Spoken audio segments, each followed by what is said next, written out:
When Martin and Claire Davies signed the final paperwork for the townhouse in Camden, they both felt a strange combination of triumph and unease.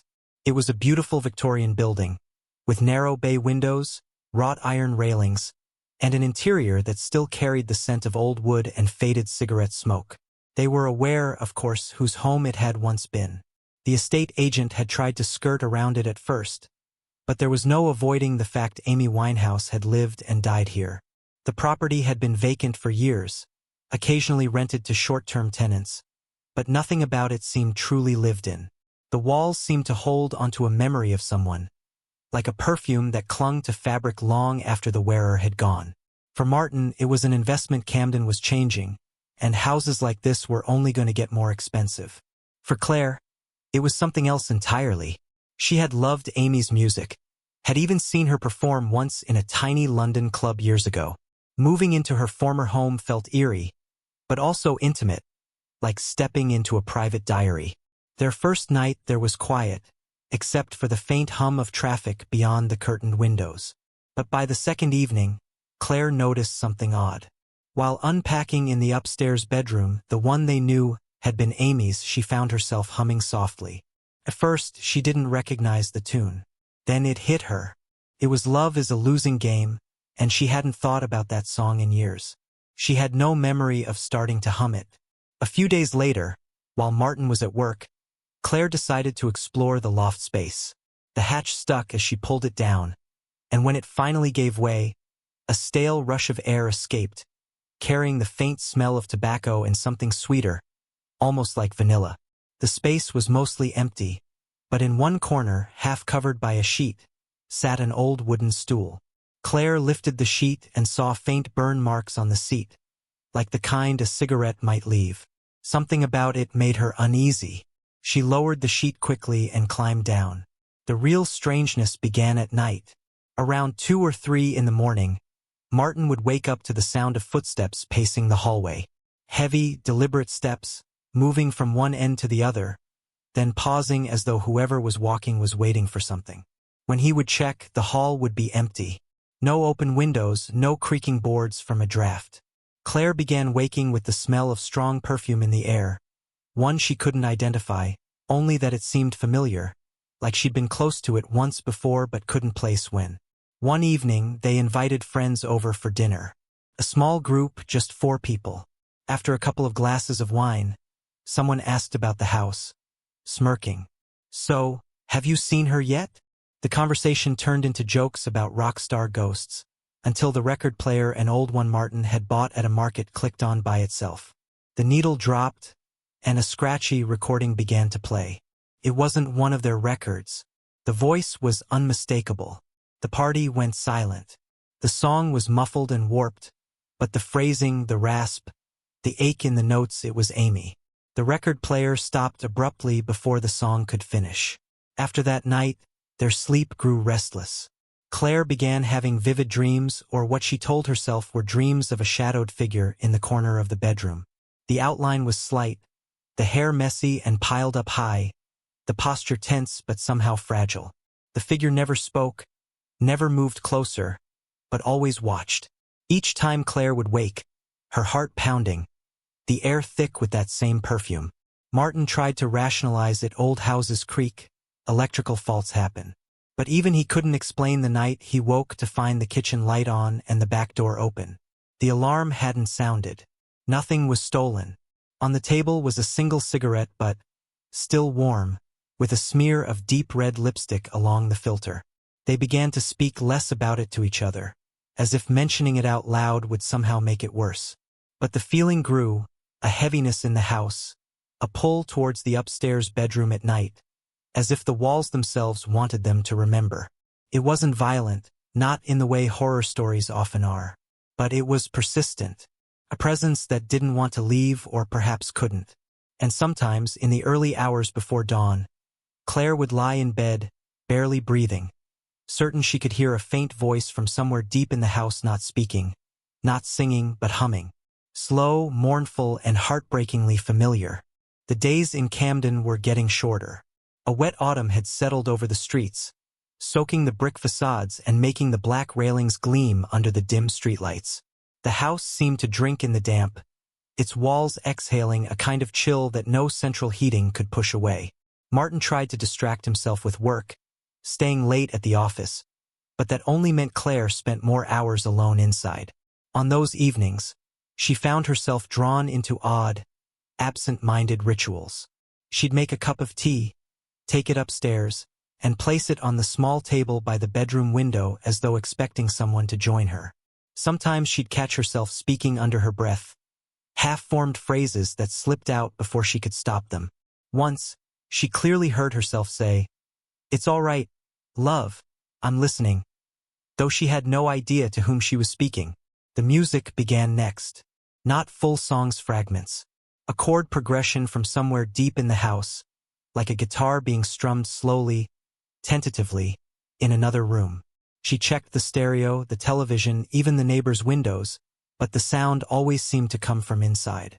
Martin refused to talk about it, muttering that she was just picking up noise from outside, or probably hearing things. But one night, as they lay in bed, the chord started again, this time joined by a soft tapping, like fingernails on a table. Claire turned to him in the dark and whispered, "Tell me you hear it." He didn't answer, but she felt his body stiffen under the covers. The house seemed to come alive after midnight.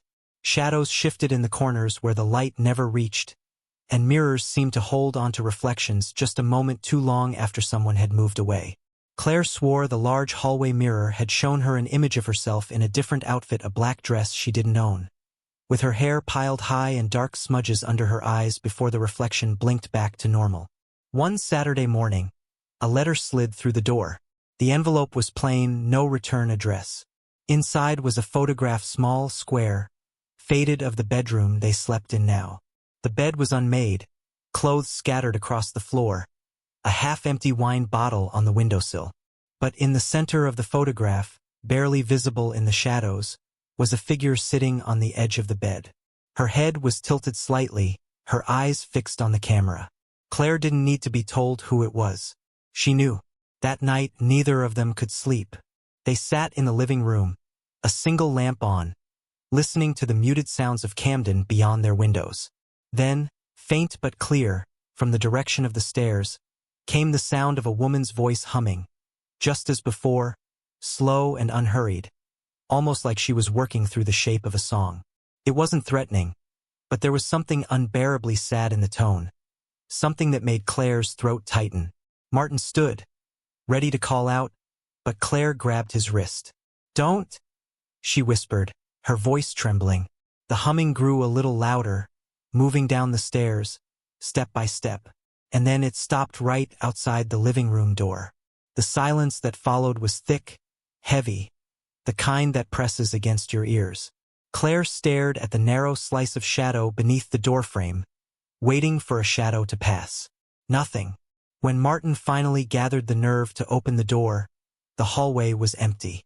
But the air smelled different, not of damp or dust, but of sweet smoke and faint perfume, the kind you might catch on a scarf someone left behind years ago. The next morning, they found a cigarette stub on the bottom stair, the filter marked with a smudge of red.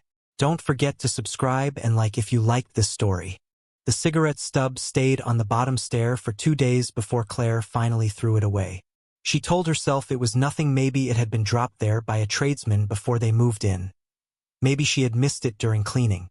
But the smell of stale smoke seemed to linger long after it was gone, as though the air itself was unwilling to let go of it. By mid-November, the weather had turned bitter, and the townhouse seemed to tighten around them, every creak of its old wooden bones louder in the cold. Claire began noticing small changes in the upstairs room's drawers that she knew she'd closed, left slightly ajar.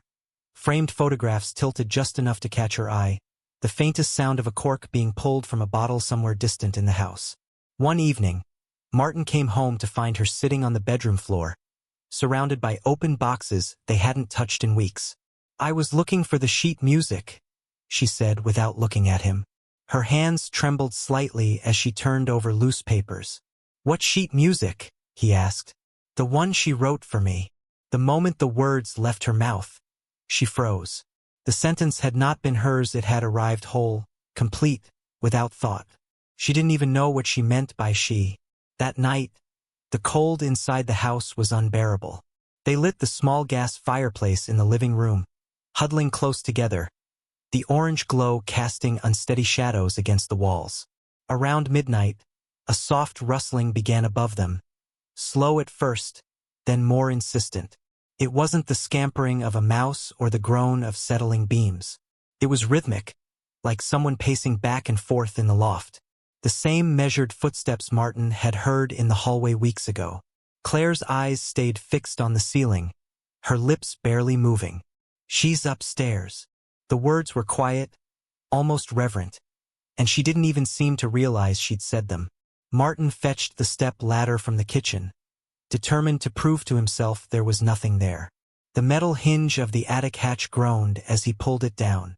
A cold gust spilled into the hallway. The beam from his flashlight swept across insulation, bare rafters, and dust motes drifting like ash in the still air. But in the far corner, there was something else, a faint glint of glass. He stepped inside, the boards creaking under his weight. It was a bottle. Green glass, half full, with a label faded but still legible. He didn't recognize the brand, but the rim of the bottle was smeared with a dark stain that could have been wine or lipstick. Next to it lay a single sheet of paper, folded over. When he opened it, the faint scrawl of handwritten lyrics stared back at him. The words were incomplete, a few lines scratched out, others circled. The handwriting looked rushed, uneven, as though written late at night in a haze of drink and smoke. He climbed down without saying a word, setting the paper on the kitchen table. Claire stared at it for a long time, her fingers tracing the ink. "This is hers," she whispered. She didn't explain how she knew. That night, they left the paper where it was. In the early hours, Claire woke to the sound of faint singing, not a full song, but a few bars, the same ones over and over, like someone trying to remember how it went. It was coming from the kitchen. She didn't wake Martin. She just lay there, staring into the dark, her hands clenched tightly under the covers, listening. By morning, the paper was gone. The missing paper gnawed at them both, though neither wanted to admit it out loud. Martin searched every drawer, under every piece of furniture, even in the rubbish bin, but there was no trace. Claire said nothing during his search, just sat at the kitchen table, staring at the bare patch of wood where it had been, her tea cooling untouched in front of her. The house seemed different in the days that followed, not louder, not more active, but heavier. Even in the brightest daylight, there was a muted quality to the rooms, as if the light couldn't quite fill them. The upstairs landing, in particular, felt suffocating. Walking through it was like moving through water, each step slower than it should be. Claire started avoiding it when she could, lingering downstairs until she absolutely had to go up. Then came the night of the mirror. They had been watching television, a forgettable program that neither was really paying attention to, when Claire glanced toward the hallway. The large hallway mirror, the one that had unnerved her weeks before, caught her eye again. At first, it was just her own reflection, small and distant in the dim light. But as she stared, the figure in the glass seemed wrong. The posture wasn't hers. The shoulders were slightly hunched, the chin tilted down, the gaze angled up in a way that felt defiant and guarded all at once. She blinked, and the figure in the mirror smiled. Not a warm smile, but one edged with something sad, almost mocking. Her breath caught, and she gripped Martin's arm.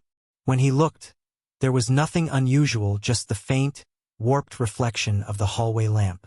Claire said nothing more, but later that night, she took a bedsheet from the cupboard and draped it over the mirror.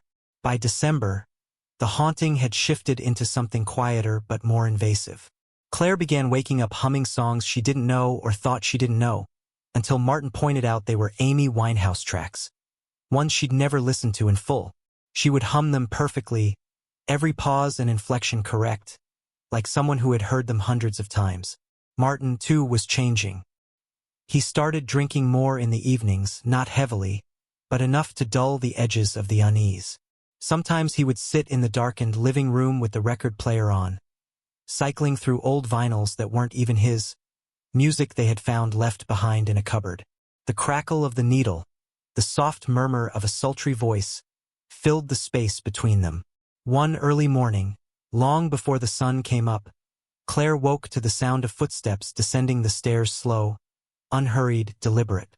She lay frozen, the sheets pulled to her chin, listening as the steps reached the ground floor, paused, and then the faint clink of glass echoed up from the kitchen. A bottle being set down, a cork pulled. Martin was still beside her. She got out of bed, moving as quietly as she could, the floorboards cold under her bare feet.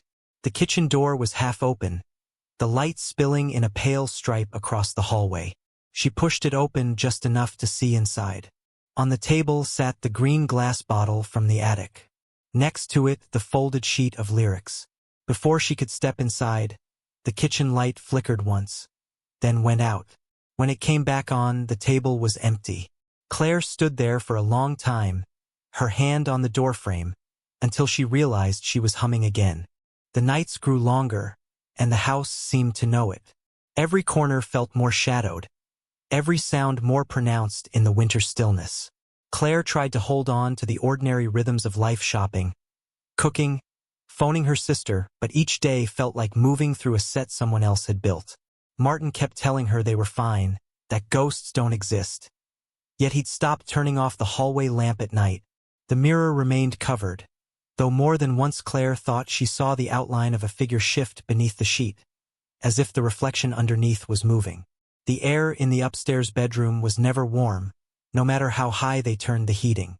The perfume smell had become constant now, sweet, smoky, lingering on their clothes as if it had soaked into the fibers. Then came New Year's Eve. It was just the two of them. Neither had the appetite for company. Rain streaked the windows, blurring the streetlights into pale orbs. Around 11, Martin opened a bottle of wine, trying to make the evening feel less empty.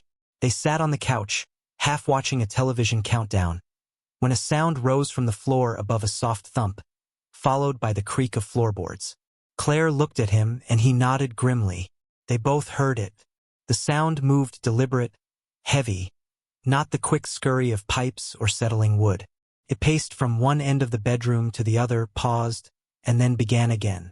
Claire stood, her hands cold despite the heat from the fire, and without speaking, they both walked upstairs. The bedroom door was ajar. Inside, the room was dark except for the faint glow from the street outside. At first, nothing moved. Then, near the window, a shadow shifted, slight, narrow, shoulders hunched. Claire's breath caught. The figure turned just enough for the light to brush across the curve of a cheek, the outline of piled hair, the glint of eyes watching them with a mix of weariness and defiance. And then just as quickly it dissolved into the dimness, as if it had never been there at all. But the room wasn't empty. On the bed lay the folded sheet of lyrics, now worn and creased, the ink smudged in places as if by damp fingers. Beside it, the green bottle, uncorked, the scent of wine mingling with that ever-present perfume. Martin stepped forward, but Claire grabbed his arm. "Don't touch it," she whispered. Her voice was thin, shaking. The house seemed to breathe around them, a faint shift in the air, a low hum that wasn't mechanical.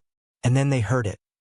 A voice, close enough to feel in their chests, humming a few slow bars of a song they both knew but couldn't name in the moment.